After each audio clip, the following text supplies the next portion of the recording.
ಹರೇ ರಾಮ.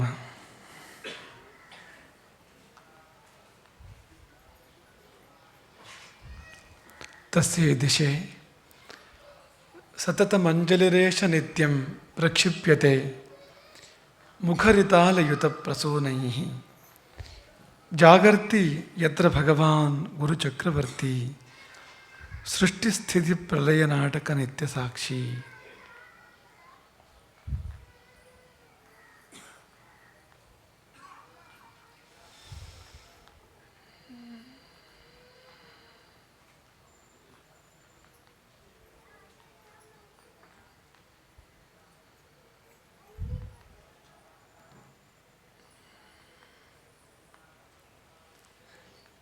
ತನ್ನ ಸಹಿತ ಯಾರಲ್ಲಿಯೂ ಕನಿಕರ ಇಲ್ಲದವರು,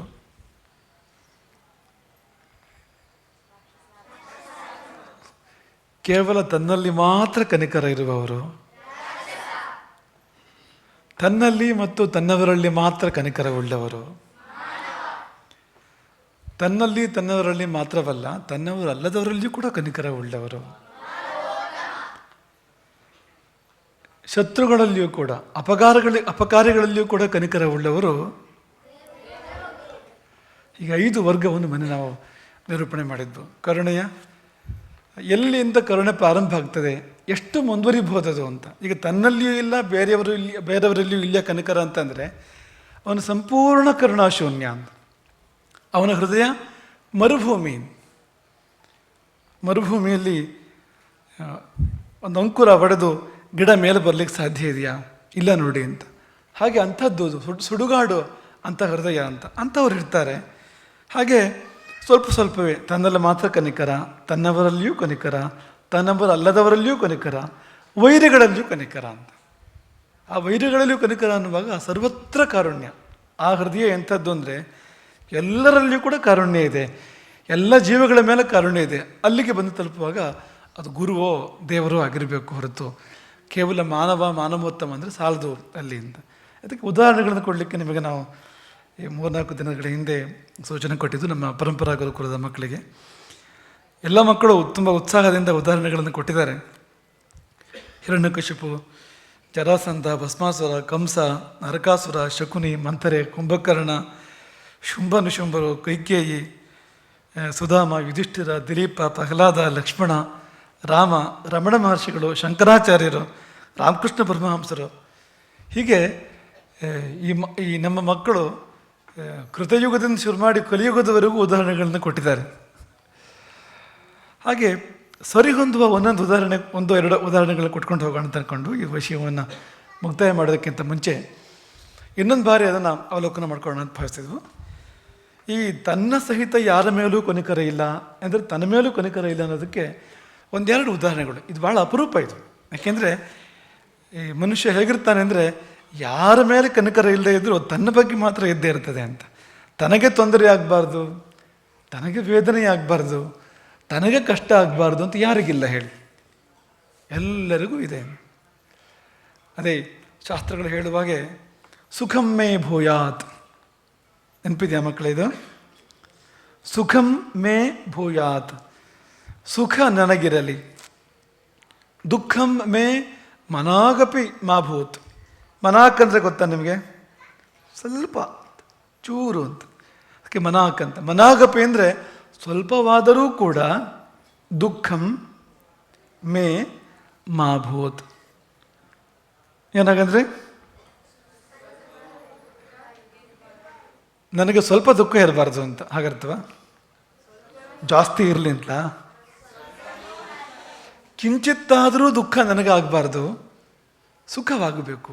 ಇದು ಎಲ್ಲ ಜೀವಗಳು ಬಯಸುವಂಥದ್ದು. ಹಾಗಾಗಿ ತನ್ನಲ್ಲಿ ಕನಕರ ಇಲ್ಲದವರು ಎನ್ನುವಂಥದ್ದು ಅತ್ಯಂತ ದುರ್ಲಭ. ಅದು ಅತೀ ವಿಚಿತ್ರ ಅದು ಅಂತ. ಅಂಥವರು ಮತ್ತೆ ಸೃಷ್ಟಿಯಾಗೋದಿಲ್ಲ ಅಂತ. ಅಷ್ಟು ಅಪರೂಪದ ಸೃಷ್ಟಿಯೇ ಅದು, ವಿಕೃತ ಸೃಷ್ಟಿ ಅದು. ಅದಕ್ಕೆ ಈ ರಾವಣ ಮತ್ತು ಹಿರಣ್ಯಕಶಿಪಗಳ ಜೀವನದ ಕೆಲವು ಘಟ್ಟಗಳನ್ನು ಮಾತ್ರ ಉದಾಹರಣೆ ಕೊಡ್ಬೋದು. ಇಡೀ ಜೀವನ ಉದಾಹರಣೆ ಕೊಡಲಿಕ್ಕೆ ಸಾಧ್ಯ ಇಲ್ಲ. ನಿಮಗೆ ಮೊನ್ನೆ ಹೇಳಿದಾಗ ಹಿರಣ್ಯಕಶಿಪ ತಪಸ್ಸು ಮಾಡಿದಾಗ ಹೇಗೆ ತಪಸ್ಸು ಮಾಡಿದ ಅಂದರೆ ತನ್ನ ಮೇಲೆ ಕೊಂಚವೂ ಕನಿಕರ ಇಲ್ಲ, ಮೈ ಮೇಲೆ ಹುತ್ತ ಬೆಳೆದಿದೆ, ಹುತ್ತವನ್ನು ಬಗೆದಾಗ ಕಂಡಿದ್ದು ಬರೀ ಎಲುಬುಗಳು ಮಾತ್ರ.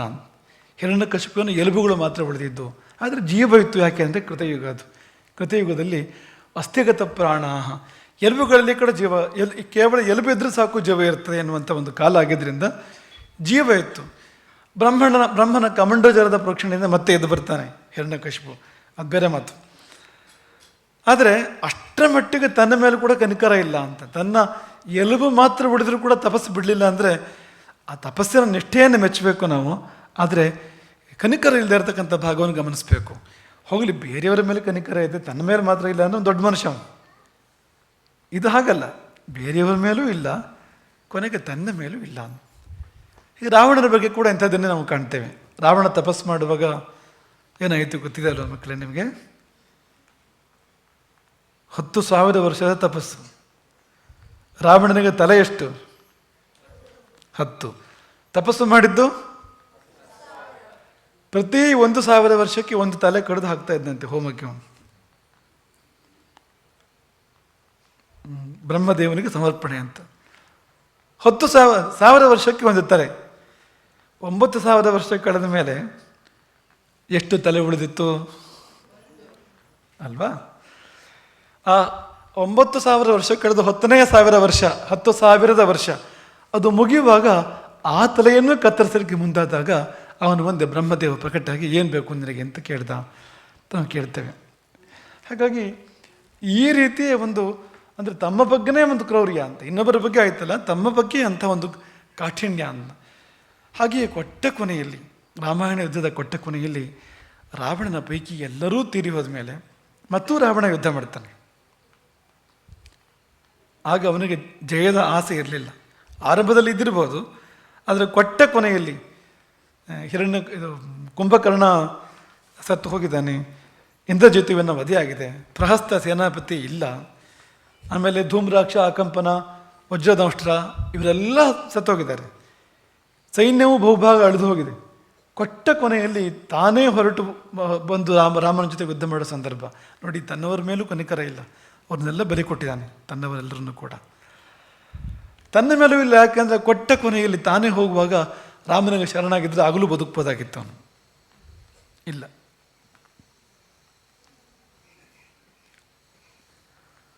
ತಾನು ಸಾಯಲಿ ಅಂತಲೇ ಯುದ್ಧ ಮಾಡ್ತಾನೆ. ಮರ್ತವ್ಯ ಮಿತಿ ರಾವಣ, ಸಾವಿಗಾಗಿ ಯುದ್ಧ ಮಾಡಿದ ಎಂಬುದಾಗಿ ರಾಮಾಯಣ ಹೇಳುವಾಗ ತನ್ನ ಮೇಲೆ ಕನಿಕರ ಮೇಲೆ ಉಳಿದಿಲ್ಲ ಅಂತ. ಹಾಗಾಗಿ ಇಂಥದ್ದೊಂದು ವಿಚಿತ್ರವಾಗಿರ್ತಕ್ಕಂಥ ಒಂದು ಜಾತಿ. ಇನ್ನು ತನ್ನಲ್ಲಿ ಮಾತ್ರ ಕನಿಕರ ಉಳ್ಳವರು ಕೆಲವರು. ಅದಕ್ಕೆ ತುಂಬ ಉದಾಹರಣೆ ಕೊಡ್ಬೋದು. ದುರ್ಯೋಧನ ಒಂದು ಉದಾಹರಣೆ. ದುರ್ಯೋಧನ ಎಲ್ಲರನ್ನೂ ಬಲಿ ಕೊಡ್ತಾನೆ ಯುದ್ಧದಲ್ಲಿ. ಎಲ್ಲರನ್ನೂ ಅಂದರೆ ತನ್ನ 99 ಮಂದಿ ಸಹೋದರರು, ದುಶ್ಯಾಸನನೇ ಬದಲಾಗಿರ್ತಕ್ಕಂಥ 99 ಮಂದಿ ಸಹೋದರರನ್ನು ಕೂಡ ಬಲಿ ಕೊಡ್ತಾನೆ. ಮಿತ್ರ ಕರ್ಣ, ಭಾವ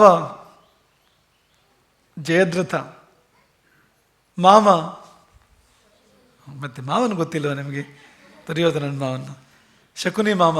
ಟಿ ವಿ ರಾಮಾಯಣದ ಟಿ ವಿ ಮಹಾಭಾರತದಲ್ಲಿ ನೋಡಿರ್ತೀರಿ ನೀವು, ಒಂದು ಶಕುನಿ ಮಾಮ ಅಂತ. ಹಾಗಾಗಿ ಇಂಥವರ ಸಹಿತವಾಗಿ ಇವರೆಲ್ಲ ಜೊತೆಗಿದ್ದವರು, ನಿರಂತರವಾಗಿ ಬೇಕಾದಷ್ಟು ಒದಗಿ ಬಂದವರು ದುರ್ಯೋಧನನಿಗೆ. ಅವರೆಲ್ಲರನ್ನೂ ಬಲಿ ಕೊಟ್ಟ ಮೇಲೆ ತನ್ನ ಜೀವ ಉಳಿಸ್ಕೊಳ್ಳೋ ಸಲುವಾಗಿ ಅವನು ತಾನು ವೈಶಂಪಾಯನ ಸರೋವರವನ್ನು ಪ್ರವೇಶ ಮಾಡ್ತಾನೆ ಅಲ್ವಾ? ಯಾರಾದರೂ ಮಾಡೋ ಕೆಲಸವ ಅಂತ. ಯಾಕೆಂದರೆ ಕೊನೆ ಪಕ್ಷ ಇಷ್ಟೆಲ್ಲ ಮಂದಿ ತನಗಾಗಿ ಬಲಿಯಾಗಿದ್ದಾರೆ ಅನ್ನೋ ಕಾರಣಕ್ಕಾಗಿ ಆದರೂ ಕೂಡ ಅವನು ಇದರಾಗಬೇಕು, ಹೋರಾಡಬೇಕು. ಅದನ್ನು ಬಿಟ್ಟು ತಲೆ ತಪ್ಪಿಸಿಕೊಂಡು ವೈಶಂಪಾಯನ ಸರೋವರದಲ್ಲಿ ಮುಳುಗಿ ಜೀವ ಉಳಿಸ್ಕೊಳ್ಳುವಂಥ ಪ್ರಯತ್ನವನ್ನು ಮಾಡ್ತಾನೆ. ಅಲ್ಲಿ ವೈಶಂಪಾಯನ ಸರೋವರದಲ್ಲಿ ದುರ್ಯೋಧನ ಮುಳುಗಿದ್ದು ಗೊತ್ತಾದಾಗ ಪಾಂಡವರು ಹೋಗ್ತಾರೆ ಆ ಸರೋವರದ ಬಳಿಗೆ. ಹೋಗಿ ಅವನನ್ನು ಮೇಲೆ ಬರುವಂತೆ ಕರೀತಾರೆ ಪಾಂಡವರು. ಎದ್ದು ಬಾ, ಯುದ್ಧ ಮಾಡು ಅಂತ ಕರೀತಾರೆ. ಅದರಲ್ಲಿ ಯಕ್ಷಗಾನದಲ್ಲಿ ನಿಮಗೆಲ್ಲ ಚೆನ್ನಾಗಿ ಗೊತ್ತಿರ್ತದೆ. ಗದಾಯುದ್ಧ, ಯಕ್ಷಗಾನ ನೋಡದೇ ಇದ್ದವರು ಗದಾಯುದ್ಧ ನೋಡದೇ ಇದ್ದಾರೆ ಅವರು ಅದರಲ್ಲಿ ಅಂತ. ಅದರಲ್ಲಿ ಧರ್ಮರಾಜನ ಒಂದು ಪದ ಇದು. ಇದನ್ನೇ ಹೇಳ್ತಾನೆ ಧರ್ಮರಾಜ ಅಂತ. ಕೇಳು ಕೌರವ ಪುತ್ರ ಮಿತ್ರಾದಿ ಬಾಂಧವ ಜಾಲವ ನಿಕ್ಕಿ ಸಂಗರದಿ ಬೀಳಲು ಬಹುದೇ ನೀನೀ ಸರೋವರದೊಳು ಏಳೀಗ ಬಾ ಮೇಲೆ ಮುದದಿ. ಖುಷಿಯಿಂದ ಎದ್ದು ಬರಬೇಕು ನೀನು, ಯಾಕೆಂದರೆ ವೀರಸ್ವರ್ಗ ಪ್ರಾಪ್ತಿ ಆಗ್ತದೆ. ಯಾವ ಹಾದಿಯಲ್ಲಿ ತನ್ನವರೆಲ್ಲ ಹೋದರೂ ಅದೇ ದಾರಿಯಲ್ಲಿ ಹೋಗ್ತಕ್ಕಂಥ ಅವಕಾಶ ಪ್ರಾಪ್ತ ಆಗ್ತದೆ. ಕ್ಷತ್ರಿಯ ನೀನು, ಯುದ್ಧಕ್ಕೆ ಹೆದರುವ ಕ್ಷತ್ರಿಯ. ಅವನು ಕ್ಷತ್ರಿಯನೇ ಅಲ್ಲ, ಚಳಿಗೆ ಹೆದರುವ ಬ್ರಾಹ್ಮಣ, ಯುದ್ಧಕ್ಕೆ ಹೆದರುವ ಕ್ಷತ್ರಿಯ ಇಬ್ಬರು ಕೂಡ ನರಕಕ್ಕೆ ಹೋಗ್ತಾರಂತೆ. ಬ್ರಾಹ್ಮಣ ಬೆಳಗಿನ ಜಾವ 3 ಗಂಟೆಗೆ ಎದ್ದು ಚಳಿ ಇದ್ರೂ ಕೂಡ ಸ್ನಾನ ಮಾಡಬೇಕು, ನದಿಯಲ್ಲಿ ತಣ್ಣೀರು ಸ್ನಾನ ಮಾಡಬೇಕು, ಅದಕ್ಕೆ ಭಯಪಡಬಾರದು. ಹಾಗೆ ಕ್ಷತ್ರಿಯ ಕೂಡ ಯುದ್ಧಕ್ಕೆ ಭಯಪಡಬಾರದು. ಹಾಗಿದ್ದಾಗ ನೀನು ಖುಷಿಯಿಂದ ಮೇಲೆದು ಬರಬೇಕು. ಅದು ಬಿಟ್ಟು ನೀರಲ್ಲಿ ಮುಳುಗಿ ಅಡಗಿ ಕುಳಿತಿದ್ದೀಯ ನೀನು. ಹೇಗೆ ಅಂದರೆ ಪುತ್ರ ಮಿತ್ರಾದಿ ಬಾಂಧವ ಜಾಲವ ನಿಕ್ಕಿ ಸಂಗರದಿ, ಇಡೀ ಬಂಧು ಬಾಂಧವ ಜಾಲವನ್ನು ನಿನ್ನವರೆಲ್ಲರನ್ನು ಯುದ್ಧದಲ್ಲಿ ಬಲಿಗೊಟ್ಟು ಬೀಳಲು ಬಹುದೇ ನೀನು ಈ ಸರೋವರದೋಳು. ಎದ್ದು ಬರಲಿಲ್ಲ ಆದರೂ ಕೂಡ ಅವನು ದುರ್ಯೋಧನ. ಆಮೇಲೆ ಭೀಮ ತನ್ನ ಭಾಷೆಯಲ್ಲಿ ಕರೆದಾಗ ಎದ್ದು ಬಂದ. ದುರ್ಯೋಧನನ ಹತ್ರ ಭೀಮದೊಂದು ಭಾಷೆ ಬೇರೆ ಇದೆ, ಆ ಭಾಷೆಯಲ್ಲಿ ಕರೆದಾಗ ಎದ್ದು ಬಂದಂತೆ. ಅಲ್ಲಿವರೆಗೆ ಎದ್ದು ಬರಲಿಲ್ಲ ಅಂತ ನಾವು ಕೇಳ್ತೇವೆ ಅಂತ. ಕಾಣೋದೇನು ಅಂದರೆ, ಅಲ್ಲ ಈ ಕನಿಕರ ದುಶಾಸನನ ಮೇಲೆ ಯಾಕಿಲ್ಲಪ್ಪ? ಇದೇ ಕನಿಕರ ತನ್ನ ಉಳಿದ ಸೈನ್ಯದ ಮೇಲೆ, ಸೇನಾಪತಿಗಳ ಮೇಲೆ, ಯಾರ ಮೇಲೂ ಇರುವಲ್ಲ ಅಂತ. ತನ್ನಲ್ಲಿ ಮಾತ್ರ ಕನಿಕರ. ಹಾಗಾದರೆ ಜೀವ ದುರ್ಯೋಧನನಿಗೆ ಮಾತ್ರ ಇರೋದ, ಬೇರೆಯವರಿಗೆ ಜೀವ ಇಲ್ವಾ? ಮುಂದಾಗಿ ನಿಲ್ಲಬೇಕು, ತಾನು ಎದೆ ಕೊಡಬೇಕು. ಶ್ರೀರಾಮದಲ್ಲಿ ಕಾಣ್ತೇವೆ ಅಂತ ಆದರ್ಶಗಳನ್ನು. ಒಂದು ರಾಮ ಇಂದು ಯುದ್ಧದಲ್ಲಿ ಹಿಂದೆ ನಿಂತದ್ದು ಕಾಣೋದಿಲ್ಲ ಅಂತ, ಮುಂದೆ ನಿಂತು ಯುದ್ಧ ಮಾಡ್ತಕ್ಕಂಥದ್ದು ಅಂತ. ಆಘಾತಗಳನ್ನು ತಾನು ಸ್ವೀಕಾರ ಮಾಡ್ತಾನೆ ಅಂತ. ಹಾಗಾಗಿ ಇದೇನೋ ಒಂದು ಸ್ವಲ್ಪ ಬೇರೆ ತರಹ ಇದೆ ಅಂತ. ಇನ್ನು ತನ್ನಲ್ಲಿ ಮತ್ತು ತನ್ನವರಲ್ಲಿ ಕನಿಕರ ಎನ್ನುವುದು ಸಾಮಾನ್ಯ ಮಾನವರೆಲ್ಲ ಹೇಗೆ ಇರೋದು. ಇದಕ್ಕೆ ನಾವು ಯಾವುದೋ 1-2 ಉದಾಹರಣೆ ಕೊಡಬೇಕಾಗಿಲ್ಲ. ಸಾಮಾನ್ಯವಾಗಿ ಮನುಷ್ಯರೆಲ್ಲ ಹೇಗೆ ಇರ್ತಕ್ಕಂಥದ್ದು ಅಂತ. ತಾನು, ತನ್ನ ಹೆಂಡತಿ, ತನ್ನ ಮಕ್ಕಳು, ತನ್ನ ತಂದೆ ತಾಯಿ, ತನ್ನ ಸೋದರರು, ತನ್ನ ಸ್ನೇಹಿತರು, ತನ್ನ ಬಳಗ, ಇದರಲ್ಲಿ ಕೂಡ ಮತ್ತೆ ವರ್ಗಗಳಿದೆ. ಕೆಲವರು ಹತ್ತಿರ, ಕೆಲವರು ದೂರ, ಕೆಲವ್ರ ಮೇಲೆ ಜಾಸ್ತಿ, ಕೆಲವ್ರ ಮೇಲೆ ಕಡಿಮೆ, ಇದೆಲ್ಲ ಇದೆ. ಅಂತೂ ಇದಿಷ್ಟಕ್ಕೆ ಎಷ್ಟು ಬೇಕೋ ಅಷ್ಟು ಅಂತ. ಆದರೆ ಆ ಕಡೆ ಈ ಕಡೆ ಏನಾದರೂ ಕೂಡ ಸಂಬಂಧವೇ ಇಲ್ಲ. ಮತ್ತಾರಿಗೂ ಸಹಾಯ ಇಲ್ಲ, ಮತ್ತಾರ ಬಗ್ಗೆಯೂ ಅನುಕಂಪ ಇಲ್ಲ. ಕೇವಲ ತಾನು ಮತ್ತು ತನ್ನವರು, ಒಂದು ಸ್ವಾರ್ಥಿಗಳು ಅಂತ. ಮಾನವ ಕುಲದಲ್ಲಿ ಬಹುತೇಕ ಮಂದಿ ಹೀಗೆ ಇರ್ತಾರೆ, ಬೇರೆಯವರಲ್ಲಿ ಕನಿಕರ ಇಲ್ಲ ಅಂತ. ಇನ್ನು ಮಾನವೋತ್ತಮರು, ತನ್ನವರು ಅಲ್ಲದವರಲ್ಲಿ ಕೂಡ ಕನಿಕರ ಹೊಂದಿರತಕ್ಕಂಥವ್ರು. ಇವರು ದುರ್ಲಭ, ಆದರೆ ಅತ್ಯಂತ ದುರ್ಲಭ ಅಲ್ಲ, ಸಿಗ್ತಾರೆ ಇವರು.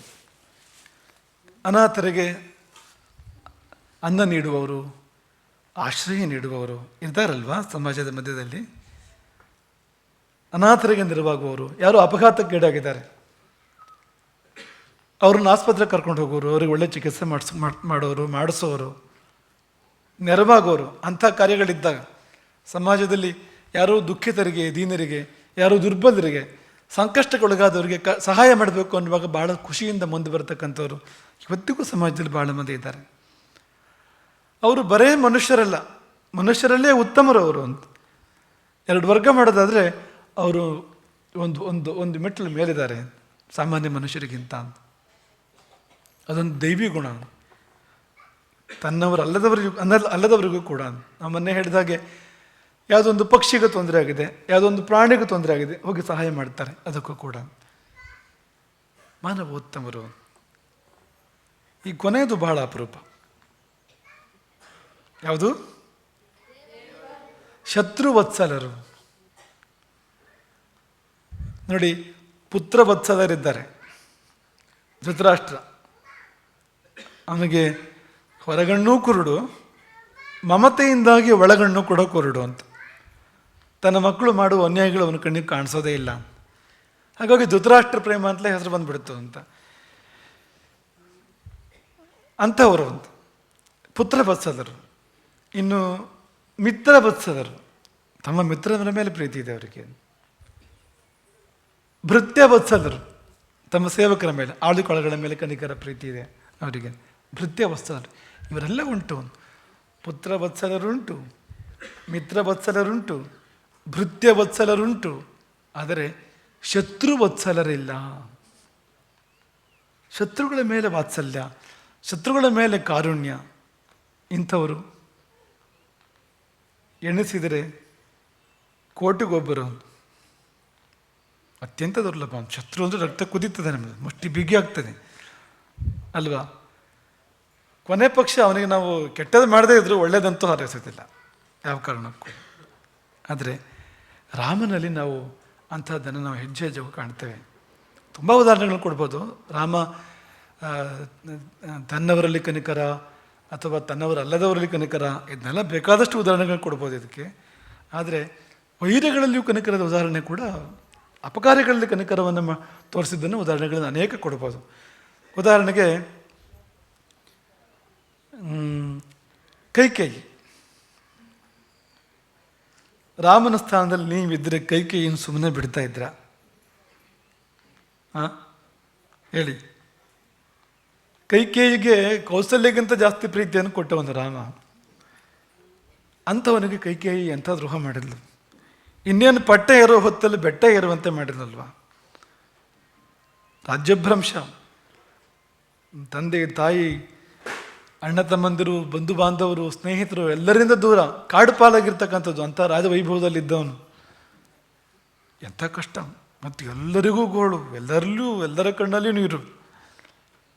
ಇಂಥ ಕೈಕೇಯಿ ಬಗ್ಗೆ ರಾಮ ಹಾಗೆ ಇಟ್ಕೊಳ್ಳಿಲ್ಲ ಅಂತ, ಕನಿಕರ ಇಟ್ಕೊಂಡ. ಅದು ಗೊತ್ತಾಗೋದಿಲ್ಲ ಅಂದರೆ, ಭರತ ಚಿತ್ರಕೂಟಕ್ಕೆ ಬಂದಾಗ ರಾಮನನ್ನು ಅಯೋಧ್ಯೆಗೆ ಕರೆದೊಯ್ಯಲಿಕ್ಕೆ, ರಾಮನನ್ನು ಪುನಃ ಚಕ್ರವರ್ತಿಯನ್ನಾಗಿ ಪಟ್ಟಾಭಿಷೇಕ ಮಾಡಲಿಕ್ಕೆ ಚಿತ್ರಕೂಟಕ್ಕೆ ಭರತ ಬಂದಾಗ ಈ ಸಂದರ್ಭ ನಮಗೆ ಅರಿವಿಗೆ ಬರೋವಂಥದ್ದು. ರಾಮ ಒಪ್ಪಲೇ ಇಲ್ಲ, ಎಷ್ಟು ಮಾತ್ರಕ್ಕೂ ಒಪ್ಪಲಿಲ್ಲ. ಕೊನೆಗೆ ಭರತ ರಾಮನ ಪಾದುಕೆಯನ್ನು ತೆಗೆದುಕೊಂಡು ಹೊರಡಲಿಕ್ಕೆ ಸಿದ್ಧ ಆಗ್ತಾನೆ. ಪಾದುಕೆಗೆ ಪಟ್ಟಾಭಿಷೇಕ ಮಾಡಿ ಪಾದುಕೆಯ ರಾಜ್ಯಭಾರ ಮಾಡಲಿ, ನಾನು ಪಾದುಕೆಯ ಸೇವಕನಾಗಿರ್ತಾನೆ ಎಂಬ ಭಾವ.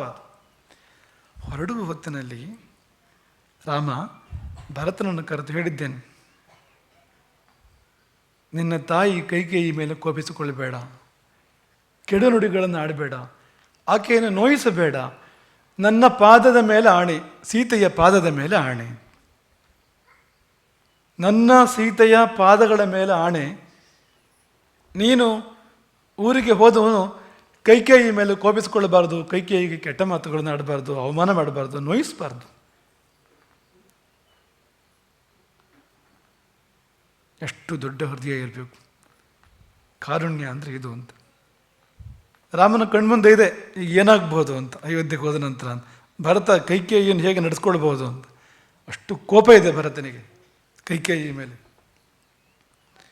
ಭರತ ಕೈಕೇಯಿಯನ್ನು ಯಾಕೆ ಕೊಲ್ಲಲಿಲ್ಲ ಅಂದರೆ ಕಾರಣ ಹೇಳ್ತಾನೆ ಭರತ. ಅದಕ್ಕೆ ಅಣ್ಣ ನನ್ನನ್ನು ದೂರ ಮಾಡ್ತಾನೆ, ಮಾತೃಘಾತಕ ಎಂಬುದಾಗಿ ನನ್ನನ್ನು ದೂರ ಇಡ್ತಾನೆ, ಹಾಗಾಗಿ ರಾಮನ ಕಾರಣಕ್ಕೆ ನೀನು ಬದುಕಿದೆಯೇ ಅಂತ ತಾಯಿಗೆ ಭರತ ಹೇಳೋದನ್ನು ರಾಮಾಯಣದಲ್ಲಿ ಕಾಣ್ತೇವೆ ನಾವು. ಕೊಂದೇ ಬಿಡ್ತಿದ್ದಾನೆ ನನ್ನ ಇಲ್ಲದೇ ಇದ್ದರೆ. ಆದರೆ ಅಣ್ಣನ ನೆನಪಾಗಿ, ಇದು ಅಣ್ಣನಿಗೆ ಗೊತ್ತಾದರೆ ನನ್ನನ್ನು ಹೇಗೆ ನೋಡಬಹುದು ಅವನು ಎಂಬುದು ಮನಸ್ಸಿಗೆ ಬಂದಾಗ ನನ್ನ ಕೈ ಹಿಂದಕ್ಕೆ ಹೋಗ್ತಾ ಇದೆ, ಇಲ್ಲದೇ ಕೊಂದೇ ಬಿಡ್ತಿದ್ದೇನೆ ನನ್ನ. ನೋಡಿ, ಯಾರಿಗೆ ಇಂಥ ದೊಡ್ಡ ದ್ರೋಹವನ್ನು ಕೈಕೇಯಿ ಮಾಡಿದಳೋ ಅವನ ಕೃಪೆಯಲ್ಲೇ ಬದುಕಿದ್ದು ಆಕೆ ಕೊನೆಯಲ್ಲಿ. ಇಲ್ಲದಿದ್ದರೆ ರಾಮನನ್ನು ಕಾಣುವಲ್ಲಿವರೆಗೆ ಭರತ ಕೈಕೇಯಿಗೆ ಎಷ್ಟು ರೀತಿಯಲ್ಲಿ ಭರ್ತ್ಸನೆಗಳನ್ನು ಮಾಡ್ತಾನೆ, ಎಷ್ಟು ನಿಂದೆ ಮಾಡ್ತಾನೆ ಕೈಕೇಯಿಯನ್ನು. ಅವಳಿಗೆ ಜೀವನವೇ ಮುಳ್ಳಾಗುವಂತೆ ಮಾಡ್ತಾನೆ ಭರತ ಆ ಕೆಲವು ದಿನಗಳು. ಆದರೆ ರಾಮ ಯಾವಾಗ ಆಣೆಯಿಟ್ಟು ಆಜ್ಞೆ ಮಾಡಿದ, ನೀನು ಕೈಕೇಯಿಯನ್ನು ನೋಯಿಸಬಾರದು ಅಂತ, ಆಮೇಲೆ ಅದನ್ನು ಮಾಡಲಿಲ್ಲ ಭರತ ಅಂತ. ಹಾಗಾಗಿ ಇದು ಶತ್ರುವತ್ಸಲ ರಾಮ ಎನ್ನುವುದಕ್ಕೆ ಉದಾಹರಣೆ. ಇದು ಅಯೋಧ್ಯಕಾಂಡ ಆಯಿತು. ಮುಂದಕ್ಕೆ ಅರಣ್ಯಕಾಂಡದಲ್ಲಿ ವನವಾಸದ ಸಂದರ್ಭದಲ್ಲಿ ಒಂದು ಕಾಗೆ ಬಂದು ತೊಂದರೆ ಕೊಡ್ತು. ಅದು ಕಾಗೆ ಜನ್ಮ ಆದರೂ ಕೂಡ ಸಣ್ಣ ಜನ ಅಲ್ಲಂತೆ, ಅದು ಇಂದ್ರನ ಮಗ, ಸಾಕ್ಷಾತ್ ಮೂರು ಲೋಕದ ದೊರೆಯಾಗಿರ್ತಕ್ಕಂಥ ಇಂದ್ರನ ಮಗ. ಇಂದ್ರನ ಮಗನೇ ಹೋದಾದರೂ ಕಾಗೆ, ಕಾಗೆಯೇ ಹೋದಾದರೂ ಇಂದ್ರನ ಮಗ, ಎರಡೂ ಇದೆ ಅಲ್ಲಿ. ಉಚ್ಚ ಭಾವ ನೀಚ ಭಾವ ಎರಡೂ ಇರತಕ್ಕಂಥ ಸಂದರ್ಭ ನೋಡಿ. ಆ ಕಾಗೆ ಬಂದು ಸೀತೆಗೆ ತೊಂದರೆ ಕೊಡ್ತು. ಸೀತೆಯ ಮಡಿಲಲ್ಲಿ ರಾಮ ಮಲಗಿದ್ದ ಹೊತ್ತಿನಲ್ಲಿ ಸೀತೆಯನ್ನು ಕುಕ್ಕಿ ಗಾಯ ಮಾಡಿ ರಕ್ತ ಬೀಳುವಂತೆ ಮಾಡಿತು. ಅಲ್ಲಿಂದ ಕುಕ್ಕಿದ್ದು ಮಾತ್ರ ಅಲ್ಲ, ಉಗುರುಗಳಿಂದ ಗೀರಿ ಸೀತೆಯನ್ನು ಕ್ಷತವಿಕ್ಷತಗೊಳಿಸ್ತು ಆ ಕಾಗೆ. ಅದು ರಾಮನಿಗೆ ಎಚ್ಚರ ಆಯಿತು, ನೋಡಿದ ಸೀತೆಯ ಮೈಯಲ್ಲಿ ರಕ್ತ. ಕೋಪದಿಂದ ಕೇಳಿದ, ಯಾರು ನಿನಗೆ ಗಾಯ ಮಾಡಿದವರು, ನಿನಗೆ ರಕ್ತ ಬರುವಂತೆ ಮಾಡಿದವರು ಯಾರು, ಹೇಳು ಈಗ ಎಂಬುದಾಗಿ ಕಣ್ಣು ಕೆಂಪು ಮಾಡಿದ. ಸೀತೆ ಏನು ಹೇಳಲಿಲ್ಲ. ತಿರುಗಿ ನೋಡಿದಾಗ ರಾಮನಿಗೆ ಕಾಣಿಸ್ತು ಕಾಗೆ ಇತ್ತು ಅಲ್ಲಿ, ಸೀತೆ ಕಡೆಗೇ ಮುಖ ಮಾಡ್ಕೊಂಡಿತ್ತು. ಅದರ ಕಾಲುಗುರುಗಳೆಲ್ಲ ರಕ್ತ ಸಿಕ್ತವಾಗಿದ್ದು, ಸೀತೆಯ ರಕ್ತ ಅದು, ಕೊಕ್ಕು ಕಾಲುಗುರು ಎಲ್ಲ ರಕ್ತ ಅದರದ್ದು. ಎಂಥ ಕೋಪ ಬಂತು ರಾಮನಿಗೆ. ಕೋಪ ಬಂದು ಮಾಡಿದ್ದೇನೋ ರಾಮ, ತನ್ನ ಆಸನದಿಂದ ದರ್ಭಾಸನದಿಂದ ಒಂದು ದರ್ಭೆಯನ್ನು ಹೊರತೆಗೆದು, ಒಂದೆಳೆ ದರ್ಭೆಯನ್ನು ಹೊರತೆಗೆದು ಬ್ರಹ್ಮಾಸ್ತ್ರದಿಂದ ಅಭಿಮಂತ್ರಿಸಿ ಕಾಗೆ ಮೇಲೆ ಪ್ರಯೋಗ ಮಾಡ್ತಾನೆ. ನೋಡಿ, ಇಂಥವರಿಗೆ ಬಾಣ ಬೇಕು ಅಂತಿಲ್ಲ, ಬಿಲ್ಲು ಬೇಕು ಅಂತಿಲ್ಲ, ಗದೆ ಬೇಕು ಅಂತಿಲ್ಲ, ಖಡ್ಗ ಬೇಕು ಅಂತಿಲ್ಲ, ಕವಚ ಬೇಕು ಅಂತಿಲ್ಲ. ಏನು ಸಾಕು? ಹುಲ್ಲು ಕಡ್ಡಿ ಸಾಕು ಅಂತ. ದರ್ಬೆ ಹುಲ್ಲಿನ ಕಡ್ಡಿ ಒಂದೇ. ಸದರ್ಭಂ ಸಂಸ್ತರಾದ್ ಗೃಹ್ಯ, ಒಂದೇ ಒಂದೆಳೆ ದರ್ಬೆಯನ್ನು ಹೊರತೆಗೆದು ಅದಕ್ಕೆ ಬ್ರಹ್ಮಾಸ್ತ್ರದಿಂದ ಅಭಿಮಂತ್ರಣ ಮಾಡಿದಾಗ ಅದರ ಶಕ್ತಿ ಏನು ಆ ದರ್ಬೆಗೆ ಆಗ ಪ್ರಜ್ವಲಿಸದಂತೆ ಆ ದರ್ಬೆ ಅದು ಕಾಗೆಯನ್ನು ಬೇನಟ್ಟಿತು.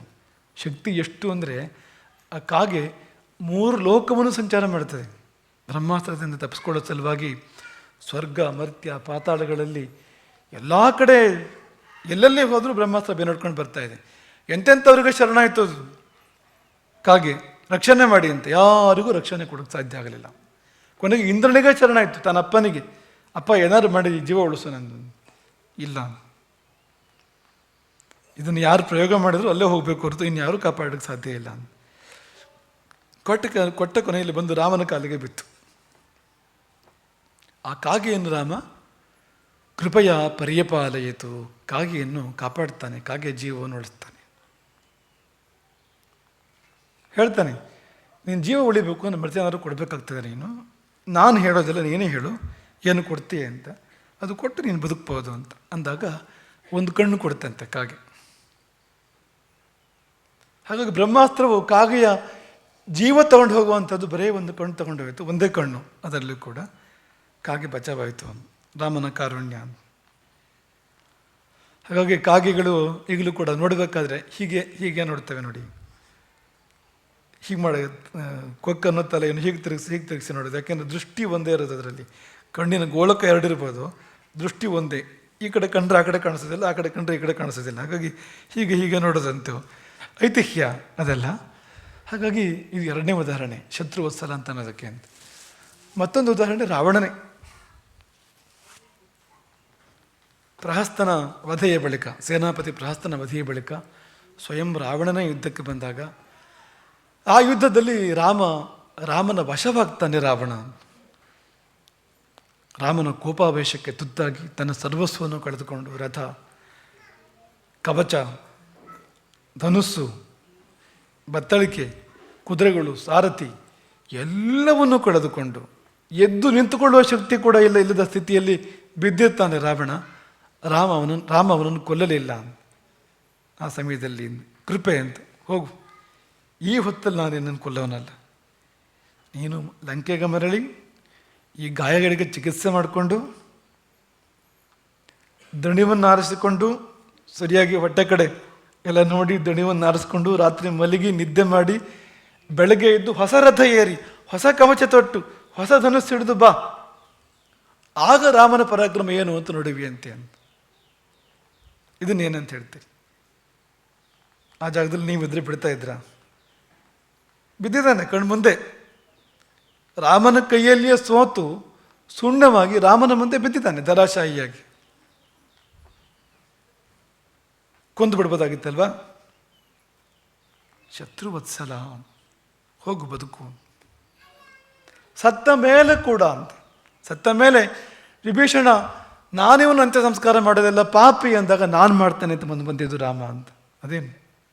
ಅದೆಂಥ ಕಾರುಣ್ಯ ಅದು ಅಂತ. ಜೀವಕ್ಕೆ ಒಳ್ಳೆಯದಾಗಲಿ, ಜೀವಕ್ಕೆ ಶ್ರೇಯಸ್ಸಾಗಲಿ, ಜೀವದ ಮೇಲೆ ಬೇರೆ ಇಲ್ಲ. ಹಾಗಾಗಿ ಇದು ಅಪರೂಪದ ಗುಣ. ಇದನ್ನು ನಾವು ಇಂಥವ್ರಲ್ಲಿ ಮಾತ್ರ ಕಾಣ್ತೇವೆ. ಇದು ಯಾರಲ್ಲಿದ್ದರೂ ಕೂಡ ಅದೊಂದು ದೈವತ್ವೇ ಹೊರತು ಬೇರೆ ಏನೂ ಇಲ್ಲ ಅಂತ. ಹಾಗಾಗಿ ಕಾರುಣ್ಯದ ಬೇರೆ ಬೇರೆಯ ಹಂತಗಳು ಇವೆಲ್ಲವೂ ಕೂಡ ಅಂತ. ಮಕ್ಕಳ ಇವತ್ತಿನ ಮಾತು ಮುಗಿಸೋಕ್ಕಿಂತ ಮುಂಚೆ ಕರುಣೆಯ ಬಗ್ಗೆ ಇರ್ತಕ್ಕಂಥ ಇನ್ನೊಂದು ನೀತಿ ಶತಕದ ಒಂದು ಕರುಣೆಗೆ ಹತ್ತಿರ ಇರ್ತಕ್ಕಂಥದ್ದು ಒಂದು ಉದಾಹರಣೆ ಕೊಟ್ಟು ನಾವು ಇವತ್ತು ಮುಕ್ತಾಯ ಮಾಡೋಣ. ಮತ್ತು ನೀವು ಹುಡ್ಕೊಂಡು ಬರಬೇಕಲ್ಲ ಅದಕ್ಕೆ ಉದಾಹರಣೆಯನ್ನು. ನೀವು ಅಂಥದ್ದು ಇನ್ನೊಂದು ಕೊಡ್ತಾ ಇದ್ದೇವೆ ಇವತ್ತು ಕೂಡ. ಸುಭಾಷಿತ ನಿಮಗೆ ಈಗಾಗಲೇ ಹೇಳ್ಕೊಟ್ಟಿರಬಹುದು. ಯಾಕೆಂದರೆ ನಿಮಗೆ ಏನು ಬರ್ತದೆ ಏನು ಬರೋದಿಲ್ಲ ಅಂತ ನಮಗೆ ಅನುಮಾನ ಆಗೋಕ್ಕೆ ಶುರುವಾಗಿದೆ. ಯಾಕೆಂದರೆ ಯಾವ್ಯಾವುದೋ ಶ್ಲೋಕ ನಾವು ಎತ್ತಿದ್ರೆ ನೀವು ಮುಂದುವರಿಸ್ತಾ ಇರ್ತೀರಿ ಆ ಶ್ಲೋಕಗಳನ್ನು. ಹಾಗಾಗಿ ನಿಮ್ಮ ಆಚಾರ್ಯರುಗಳು ನಿಮಗೆ ಅದು ಏನೇನು ಹೇಳ್ಕೊಡ್ತಾರೋ ವಿಶೇಷ ಅದು ಅಂತ. ಹೀಗಾಗಿ ಇದು ನಿಮ್ಗೆ ಗೊತ್ತಿದ್ರೆ ನೀವು ಹೇಳಿ ಅದನ್ನು. ಏತೇ ಸತ್ಪುರುಷಾಹ ಗೊತ್ತಿದೆಯಾ? ಪರಾರ್ಥ ಘಟಕಾಹ ಸ್ವಾರ್ಥಾನ್ ಪರಿತ್ಯಜ್ಯಯಿ. 4 ರೀತಿಯ ಜನರ ಬಗ್ಗೆ ಇಲ್ಲಿ ಉದಾಹರಣೆಗಳನ್ನು ಕೊಟ್ಟಿದ್ದಾರೆ. 4 ಬಗೆಯಲ್ಲಿರ್ತಾರೆ. ಈ ಕರುಣಾಹೀನರು, ಕರುಣಾವಂತರು ಇದನ್ನು ವಿಂಗಡಿಸಿದ್ರೆ 4 ರೀತಿ ಆಗುವಂಥದ್ದು ಅಂತ. ಸತ್ಪುರುಷರು, ಸಾಮಾನ್ಯರು, ಮಾನುಷ ರಾಕ್ಷಸರು, 4ನೇ ವರ್ಗಕ್ಕೆ ಹೆಸರೇ ಇಲ್ಲವಂತೆ. ಹೆಸರು ಹೇಳೋಕ್ಕೆ ಸಾಧ್ಯ ಇಲ್ಲ ಅಂತ, ಅಷ್ಟು ಕೆಡುಕರು ಅವರು ಅಂತ. 4 ವರ್ಗಗಳು. ಅದರಲ್ಲಿ ಮೊದಲನೇದು ಏತೇ ಸತ್ಪುರುಷಾಹ. ನೀವು ಶ್ಲೋಕ ಕತ್ಕೋಬೇಕು. ಮುಂದಿನ ಸಾರಿ ನಾಳೆಯೇ ಕೇಳ್ಬೋದು ನಿಮ್ಮನ್ನು, ನಾವು ನಾಡಿದ್ದೇ ಕೇಳ್ಬೋದು, ನಾಳೆಯೇ ತುಂಬ ಒಳ್ಳೆ ಶ್ಲೋಕ ಅದು, ಬರಬೇಕು ನಿಮಗೆಲ್ಲ ಅದು.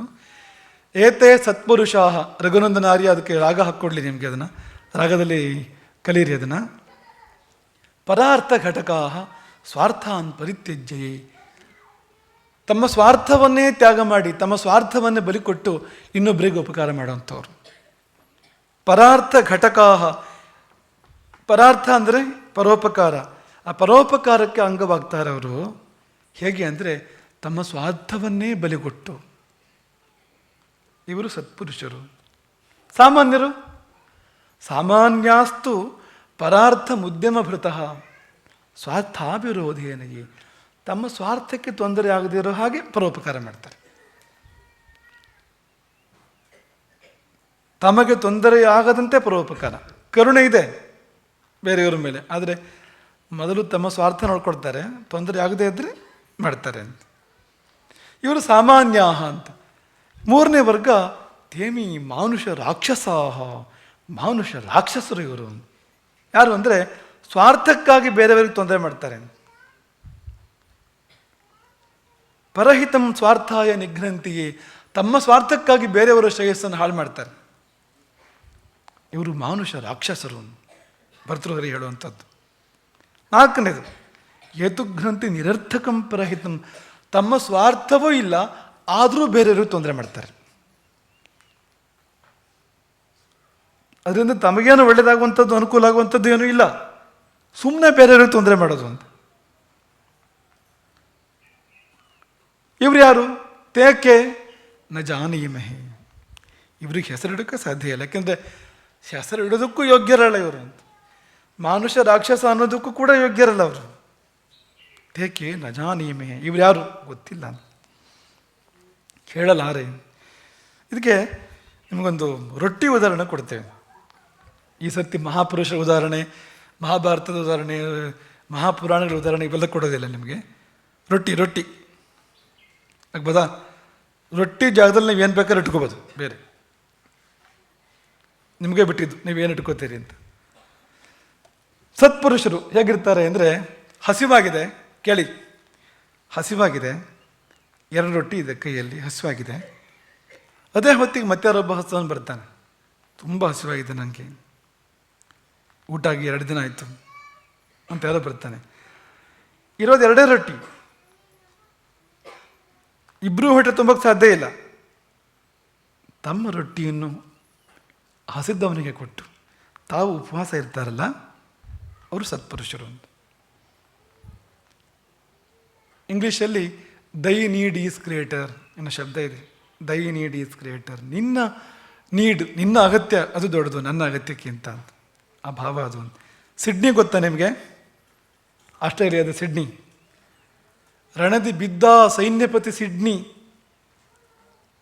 ಸಿಡ್ನಿ ಅನ್ನೋವನು ಸೇನಾಪತಿ. ಅವನ ಹೆಸರಿಟ್ಟಿದ್ದಾರೆ ಊರಿಗೆ. ಅವನು ಯುದ್ಧದಲ್ಲಿ ಬಿದ್ದಿರ್ತಾನೆ, ಪ್ರಾಣಾಘಾತ, ಮರ್ಮಾಘಾತ ಆಗಿ ಬಹಳ ಒಂದು ಉತ್ಕ್ರಮಣದ ಕೊನೆಯ ಸ್ಥಿತಿಯಲ್ಲಿ, ಪ್ರಾಣ ಹೋಗೋ ಸ್ಥಿತಿಯಲ್ಲಿ, ಉತ್ಕ್ರಮಣದ ಒಣಗು ಬಾಯಿಗೆ ಅಂತ. ಇನ್ನೇನು ಪ್ರಾಣ ಹೋಗೋ ಸ್ಥಿತಿಯಲ್ಲಿ ನೀರು ಬೇಕು ಅನ್ನೋ ಹಾಹಾಕಾರದಲ್ಲಿ ಅವನ ಬಾಯಿಗೆ ನೀರು ಕೊಡೋ ಸಂದರ್ಭದಲ್ಲಿ ಪಕ್ಕದಲ್ಲಿ ನೋಡಿದಾಗ ಇನ್ನೊಬ್ಬ ಭಟ ಮತ್ತು ಕಷ್ಟದಲ್ಲಿ ಇರ್ತಾನೆ, ಇನ್ನೊಬ್ಬ ಸೈನಿಕ. ಅವನಿಗೆ ಕೊಡಿ ಅಂತ ಹೇಳ್ತಾನಂತ. ಅವನು ತನಗಿಂತ ಕೆರದ ಭಟಗೆ ಇತ್ತು ದೈ ನೀಡ್ ಈಸ್ ಕ್ರಿಯೇಟರ್. ಅವನ ಅಗತ್ಯ ದೊಡ್ಡದು ಅಂತ ಅವನಿಗೆ ಅನ್ನಿಸ್ತು ಆ ಸಮಯದಲ್ಲಿ. ಹಾಗಾಗಿ ಇವರು ಸತ್ಪುರುಷರು. ಸಾಮಾನ್ಯರು ಹೇಗಿರ್ತಾರೆ ಅಂದರೆ, ಹೊಟ್ಟೆ ತುಂಬಿದೆ, 2 ರೊಟ್ಟಿ ಕೈಯಲ್ಲಿದೆ, ಹೊಸದನೊಬ್ಬ ಬರ್ತಾನೆ, ಕೊಡ್ತಾರೆ ಅವರು. ತಮ್ಮ ಹೊಟ್ಟೆ ತುಂಬಿದ್ರಿಂದ ಕೊಡೋಕ್ಕೆ ತೊಂದರೆ ಇಲ್ಲ, 2 ರೊಟ್ಟಿ ಇದೆ, ತಗೋ ತಿನ್ನು ನೀನು ಚೆನ್ನಾಗಿರೋ. ಆದರೆ ಹಸಿವಾಗಿದ್ದರೆ ಒಂದು ವೇಳೆ ಕೊಡೋದಿಲ್ಲ.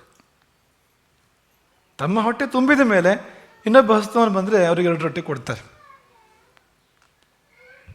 ಇವರು ಸಾಮಾನ್ಯರು. ಇನ್ನು ಮಾನುಷ ರಾಕ್ಷಸರು ಯಾರು? ತನಗೂ ಹಸಿವಾಗಿದೆ, ಇದರಿರುವವನಿಗೂ ಹಸಿವಾಗಿದೆ, ಅವನ ಕೈಲಿ 2 ರೊಟ್ಟಿ ಇದೆ, ಅದನ್ನು ಕಿತ್ಕೊಂಡು ತಿನ್ನೋರು. ಪರಹಿತಂ ಸ್ವಾರ್ಥಾಯ ನಿಘ್ನಂತಿಯೇ, ತಮ್ಮ ಸ್ವಾರ್ಥ, ತಮ್ಮ ಹೊಟ್ಟೆ ತುಂಬಿಸ್ಕೊಳ್ಳೋ ಸಲುವಾಗಿ ಪರಹಿತಂ ನಿಘ್ನಂತಿ, ಇದರಿರೋನ ಶ್ರೇಯಸ್ಸನ್ನು, ಇದರಿರೋನ ಒಳಿತನ್ನು ಹಾಳು ಮಾಡ್ತಾರೆ ಅವರು. ಅವನು ಹಸ್ಕೊಂಡೇ ಇರಲಿ, ಅವನ ರೊಟ್ಟಿ ತಾವು ಕಿತ್ಕೊಂಡು ತಿಂತಾರೆ. ಮಾನುಷ ರಾಕ್ಷಸರು.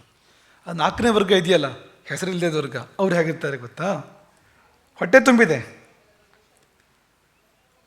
ಎದುರಿರೋನ ಕೈಯಲ್ಲಿ ರೊಟ್ಟಿ ಇದೆ, ಅವನಿಗೆ ಹಸಿವಾಗಿದೆ, ಇವರಿಗೆ ಹೊಟ್ಟೆ ತುಂಬಿದೆ, ರೊಟ್ಟಿ ಅಗತ್ಯ ಇಲ್ಲ, ಅವನು ಹಸಿದಿದ್ದಾನೆ, ಅವನ ಕೈಯಲ್ಲಿ ರೊಟ್ಟಿ ಇದೆ, ಕಸಿದು ಚರಂಡಿಗೆಸಿಯೋರು ಅಂತ.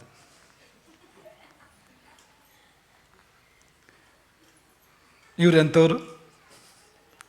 ಕರುಣಾಪೂರ್ಣರು ಅಲ್ವಾ? ಎಂಥ ಕರುಣೆ ನೋಡಿ. ಪಾಪ ರೊಟ್ಟಿ ಭಾರ ಅವನಿಗೆ ಹಿಡ್ಕೊಳ್ಳೋಕ್ಕೆ ಅಂತ ಅಲ್ವಾ? ಕಷ್ಟ ಆಗತ್ತೆ ಭಾರ ಅಂತ. ತೇಕೆ ನಜಾನೀಮಹೆ, ಇವ್ರು ಯಾರು ಅಂದರೆ ಹೆಸರು ಹೇಳೋಕ್ಕೂ ಸಾಧ್ಯ ಇಲ್ಲ, ಹೆಸರು ಹೇಳೋಕ್ಕೂ ನಾಲಾಯಕಿಯವರು. ಹಾಗಾಗಿ ಕರುಣೆ ಎಂಬುದು ಹೀಗಿರ್ತದೆ ಅಂತ. ಕರುಣೆ ಇಲ್ಲದಿದ್ದಾಗ ಅವ್ರು ಏನಾಗ್ತಾರೆ, ಕರುಣೆ ಇದ್ದಾಗ ಏನಾಗ್ತಾರೆ?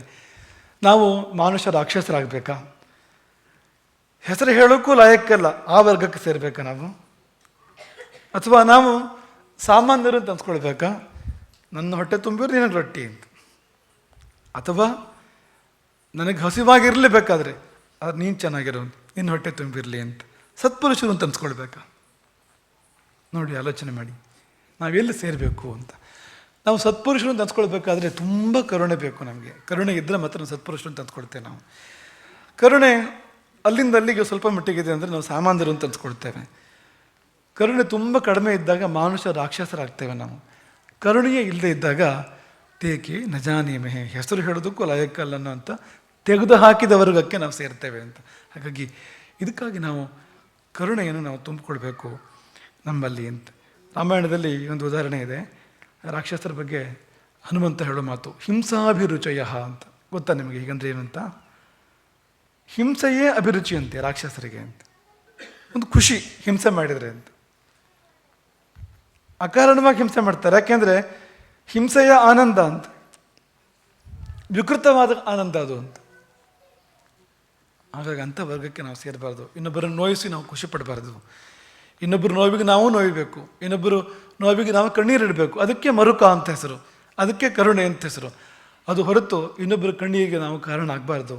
ಯಾವುದೇ ಕಾರಣಕ್ಕೂ ಕರುಣಾಶೂನ್ಯರಾಗಬಾರ್ದು ಎಂಬುದನ್ನು ನಾವು ನೆನಪಿಟ್ಕೊಳ್ಳೋಣ. ಈ ಶ್ಲೋಕವನ್ನು ಚಿತ್ತ ಭಿತ್ತಿಯಲ್ಲಿ ಕೆತ್ತಿಟ್ಟುಕೊಳ್ಳೋಣ. ಈ ಶ್ಲೋಕವನ್ನು ಮರಿಬಾರದು ನಾವು. ಯಾಕೆಂದರೆ ಯಾವುದೇ ಕಾರಣಕ್ಕೂ ನಾವು ಆ ಶ್ಲೋಕದ ಮೊದಲನೇ ಚರಣ ಇದೆಯಲ್ಲ, ಅದನ್ನು ದಾಟಿ ಮುಂದೆ ಹೋಗಬಾರ್ದು ಅಂತ. ಪ್ರಥಮತ್ಯಾಗೆ ಮಾನಾಭಾವ ಅಂತ ಶಾಸ್ತ್ರಗಳಲ್ಲಿ ಒಂದು ನಿಯಮ. ಅಂದರೆ ಮೊಟ್ಟ ಮೊದಲು ಯಾವುದು ಸಿಗ್ತೋ ಅದನ್ನು ಬಿಡಬಾರದು ಅಂತ. ಬಿಡಬೇಕಾದ್ರೆ ಬಲವಾದ ಕಾರಣ ಬೇಕು. 2ನೇದಕ್ಕೆ 3ನೇದಕ್ಕೆ ಹೋಗಬೇಕಾದ್ರೆ ಬಲವಾದ ಕಾರಣ ಬೇಕು. ಮೊದಲನೇದು ಹಾಕ್ಬಿಟ್ಟೆ. ಪ್ರಥಮತ್ಯಾಗೆ ಮಾನಾಭಾವ, ಮಾನ್ ಅಂದರೆ ಯುಕ್ತಿ ಇಲ್ಲ ಅದಕ್ಕೆ ಅಂತ, ಪ್ರಮಾಣ ಇಲ್ಲ ಅಂತ. ಹಾಗೆ ಮೊದಲನೇ ಚರಣ ಇದೆಯಲ್ಲ, ಏತೇ ಸತ್ಪುರುಷಾ ಪರಾರ್ಥ ಘಟಕಾ ಸ್ವಾರ್ಥಾನ್ ಪರಿತ್ಯಜ್ಯಯೇ, ಇದನ್ನು ಬಿಟ್ಟು ನಾವು ಮುಂದೆ ಹೋಗಬಾರ್ದು. ಸಾಮಾನ್ಯ ಮಾನುಷ ರಾಕ್ಷಸ ಅದಕ್ಕೆಲ್ಲ ನಾವು ಹೋಗಬಾರ್ದು. ತಪ್ಪಿ ಎಲ್ಲಾದರೂ ಸಾಮಾನ್ಯಕ್ಕೆ ಬಿದ್ದರೂ ಅಲ್ಲಿಂದ ಮುಂದೆ ಹೋದರೆ ಮಾತ್ರ ಮಹಾಪತನವೇ ಕಾದಿರ್ತಕ್ಕಂಥದ್ದು. ಮುಂದೆ ಹೋಗಲೇಬಾರ್ದು. ಸಾಮಾನ್ಯಕ್ಕಿಂತ ಹಿಂದಕ್ಕೆ ಬರಬೇಕು, ಇನ್ನು ಮೇಲಕ್ಕೆ ಬರಬೇಕು, ಮಾನ್ಯತೆಗೆ ಮಟ್ಟಕ್ಕೆ ಬರಬೇಕು ನಾವು. ಅದಕ್ಕಾಗಿ ಕರುಣೆಯನ್ನು ನಾವು ನಮ್ಮಲ್ಲಿ ತುಂಬಿಕೊಳ್ಳಬೇಕು ಎಂಬುದನ್ನು ನಾವು ಈ ಸಮಯದಲ್ಲಿ ನೆನಪಿಟ್ಕೊಳ್ಳೋಣ. ಏತೆ ಸತ್ಪುರುಷಾಹ, ಆ ವರ್ಗಕ್ಕೆ ನಾವು ಸೇರುವಂತೆ ಆಗುವಲ್ಲಿ ಪುರುಷೋತ್ತಮನ, ನಾವು ಸತ್ಪುರುಷರಾಗಬೇಕು ಅಂದರೆ ಪುರುಷೋತ್ತಮನ ಕಾರುಣ್ಯ, ಮರ್ಯಾದಾ ಪುರುಷೋತ್ತಮನ ಕಾರುಣ್ಯ ನಮಗೆಲ್ಲ ಬೇಕು. ಹಾಗಾಗಿ ಅವನ ಕಾರುಣ್ಯ, ಅವನ ಆಶೀರ್ವಾದ ನಮ್ಮೆಲ್ಲರ ಮೇಲಿದ್ದು ಅವನೊಳಗಿನ ಮಹಾಗುಣಗಳು ನಮ್ಮಲ್ಲಿ ವಿಕಸಿಸಲಿ, ನಮ್ಮ ಬದುಕನ್ನು ಹಸನುಗೊಳಿಸಲಿ, ನಮಗೊಂದು ದಿವ್ಯ ವ್ಯಕ್ತಿತ್ವವನ್ನು ನೀಡಲಿ ಎಂಬುದಾಗಿ ಅವನ ಚರಣ ಸನ್ನಿಧಾನದಲ್ಲಿ ಸಂಪ್ರಾರ್ಥನೆ ಮಾಡಿ ನಿಮ್ಮೆಲ್ಲರನ್ನು ಹರಿಸ್ತೇವೆ. ಚಾತುರ್ಮಾಸದ ಈ ಸಂದರ್ಭಕ್ಕೆ ಇಲ್ಲಿ ಬಂದು ಸೇರಿರ್ತಕ್ಕಂಥ ನಿಮಗೆಲ್ಲರಿಗೂ ರಾಮನು ಶುಭವನ್ನುಂಟು ಮಾಡಲಿ. ಇಂದಿನ ಸರ್ವ ಸೇವೆಯನ್ನು ಮಾಡಿದ ಮತ್ತು ತುಲಾಭಾರ ಸೇವೆಯನ್ನು ಗೈದಿರ್ತಕ್ಕಂಥ ಮಧ್ಯಮನೆಯ ವೆಂಕಟೇಶ ಕುಟುಂಬಕ್ಕೆ ವಿಶೇಷವಾಗಿರ್ತಕ್ಕಂಥ ಆಶೀರ್ವಾದಗಳು. ಹಾಗೆ ಈ ಚಾತುರ್ಮಾಸ್ಯಕ್ಕಾಗಿ ಇಲ್ಲಿ ಬಂದು ಸೇರಿರ್ತಕ್ಕಂಥ ನಿಮಗೆಲ್ಲರಿಗೂ ತುಂಬ ಹೃದಯ ತುಂಬಿದ ಆಶೀರ್ವಾದಗಳು. ಶ್ರೇಯೋಸ್ತು. ಹರೇ ರಾಮ.